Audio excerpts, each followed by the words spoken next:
Everyone, मैं हूं आपका दोस्त सी कपिल मुटोतिया और आज हम सीखेंगे इंड एस 28 जो कि डील करता है जॉइंट वेंचर से या एसोसिएट से। अब ये जॉइंट वेंचर और एसोसिएट होते क्या हैं? ये इंडेक्स ये बोलता है कि हु हैज़ सिग्निफिकेंट इन्फ्लुएंस। क्या चीज़? Significant influence, that is shareholding of 20% to 50%। आपको याद होगा जब हमने इंडेस 110 की बात करी थी तो कंट्रोल की बात करी थी और वहाँ पर क्या था, 50% या उससे ज़्यादा की। ठीक है, लेकिन 50% से कम और 20% से ज़्यादा होगी तो उसको बोलेंगे significant influence.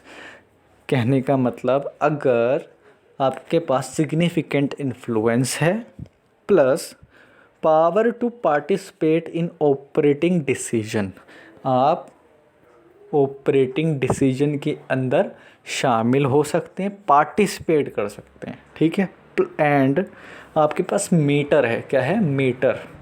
M stand for आप मटेरियल ट्रांजैक्शन कर रहे हैं किसी कंपनी के साथ में, या एक्सचेंज कर रहे हैं मैनेजरियल पर्सनल की, या फिर technical knowledge of entity share कर रहे हैं, या फिर रिप्रेजेंटेशन बोर्ड ऑफ डायरेक्टर। तो आपके पास क्या है? मीटर। यानी कि मेरी कंपनी अगर आपकी कंपनी में सिग्निफिकेंट इन्फ्लुएंस रखती है, 20% से 50% की शेयर होल्डिंग, या फिर आपकी कंपनी के मीटिंग्स में मैं क्या कर सकता हूँ, यानी कि ऑपरेटिंग डिसीजन में पार्टिसिपेट कर सकता हूँ, और मेरे पास मीटर है यानी कि मटेरियल ट्रांजैक्शन कर रहा हूँ आपके साथ में, टेक्निकल नॉलेज है, एक्सचेंज ऑफ मैनेजरियल पर्सन है, और रिप्रेजेंटेशन बोर्ड ऑफ डायरेक्टर है, तो आप मेरी क्या बन जाएगी? एसोसिएट या जॉइंट वेंचर बन जाएगी। ठीक है, इसमें अकाउंटिंग कैसे करेंगे? कहता है accounting under equity method. Under Ind AS 28 no goodwill shall be initially recognise like Ind AS 103-110 but disclosure is required. Simple सा ये कहने चाह रहा है, इसमें कोई गुडविल कैलकुलेट नहीं होगी, बट आप डिस्क्लोजर देते ना। ठीक है, जनरल एंट्री कैसे पास करेंगे? Investment in associate account debit to bank account, initial recognition हो गई। अगर पोस्ट एक्विजिशन यानी कि जैसे ही आप मेरे एसोसिएट बने, अब आपका प्रॉफिट हुआ, आपका लॉस हुआ कोई भी, तो उसमें जितना भी मेरा हिस्सा है, मान के चलिए मेरा हिस्सा था 30%, आपका प्रॉफिट आया 10,000, तो मेरे को कितना मिलना चाहिए? 3,000। तो 3,000 से मेरी इन्वेस्टमेंट बढ़ जाएगी। तो इन्वेस्टमेंट को बढ़ाने के लिए मैं कर दूंगा investment in associate account debit to consolidated P&L। अगर इन्वेस्टमेंट घट रही है तो consolidated P&L account debit to investment in associate. अब इसमें कुछ और कॉन्सेप्ट्स आते हैं।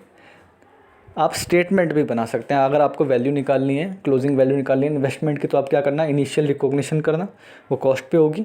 ठीक है, अगर पोस्ट एक्विजिशन कोई प्रॉफिट होता है, चाहे वो P&L के थ्रू हो चाहे OCI के थ्रू, ऐड करना।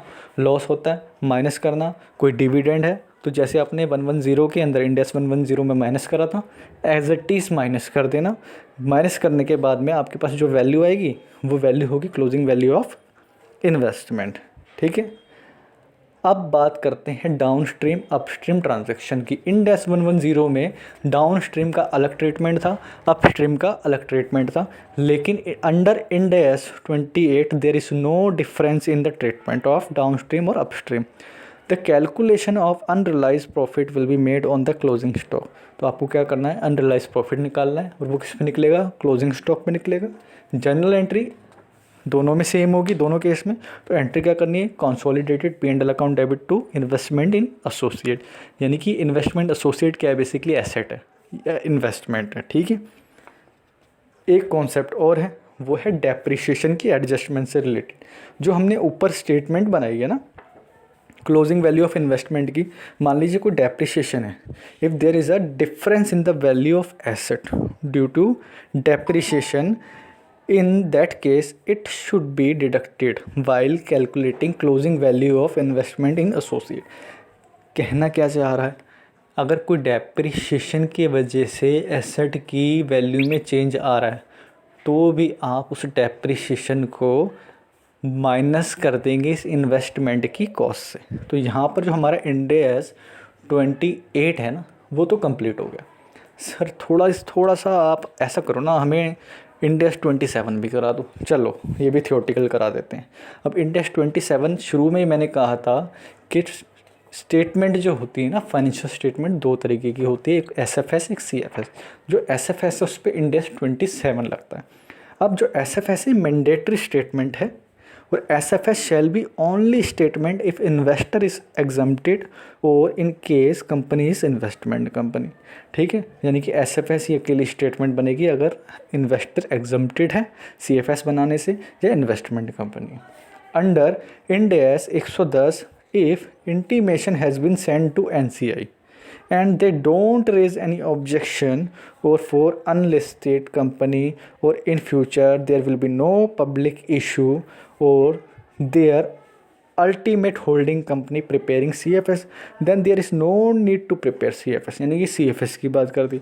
अगर एक्सेप्शन पूछ सकता है एग्ज़ाम में कब कब CFS नहीं बनानी चाहिए, तो बोल रहा है अगर फ्यूचर में मेरा कोई इंटेंशन ही नहीं है किसका, कि मैं उसको लिस्टिंग करवाना चाहता हूँ, नहीं करवाना चाहता, और मान लो कि मेरा इंटेंशन नहीं है, या फिर मैं इंड एस 110 के अकॉर्डिंग मैंने क्या करा, इंटीमेशन दे दिया एनसीआई को और उन्होंने कोई ऑब्जेक्शन नहीं लिया, या फिर फ्यूचर में मैं पब्लिक इशू नहीं करना चाहता, या फिर मेरी अल्टीमेट होल्डिंग कंपनी सीएफएस बना रही है, तो मुझे क्यों बनानी है भाई।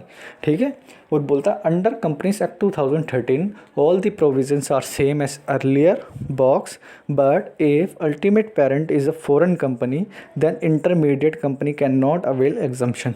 बोल रहा है कंपनीज एक्ट में सारे प्रोविज़न सेम हैं जो अभी तक हमने पढ़े, लेकिन अगर तुम्हारी ultimate company, ultimate parent company foreign company है ना, और आप उसके बाद में आते हो, आप इंटरमीडिएट कंपनी हो, तो आप एग्जम्पशन नहीं ले सकते, आपको सीएफएस बनानी पड़ेगी।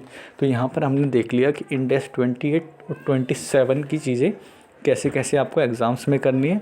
उम्मीद है आपको चीज़ें बहुत अच्छे से समझ में आई होगी और बहुत आपने अच्छे से सुना होगा। तो थैंक यू सो मच।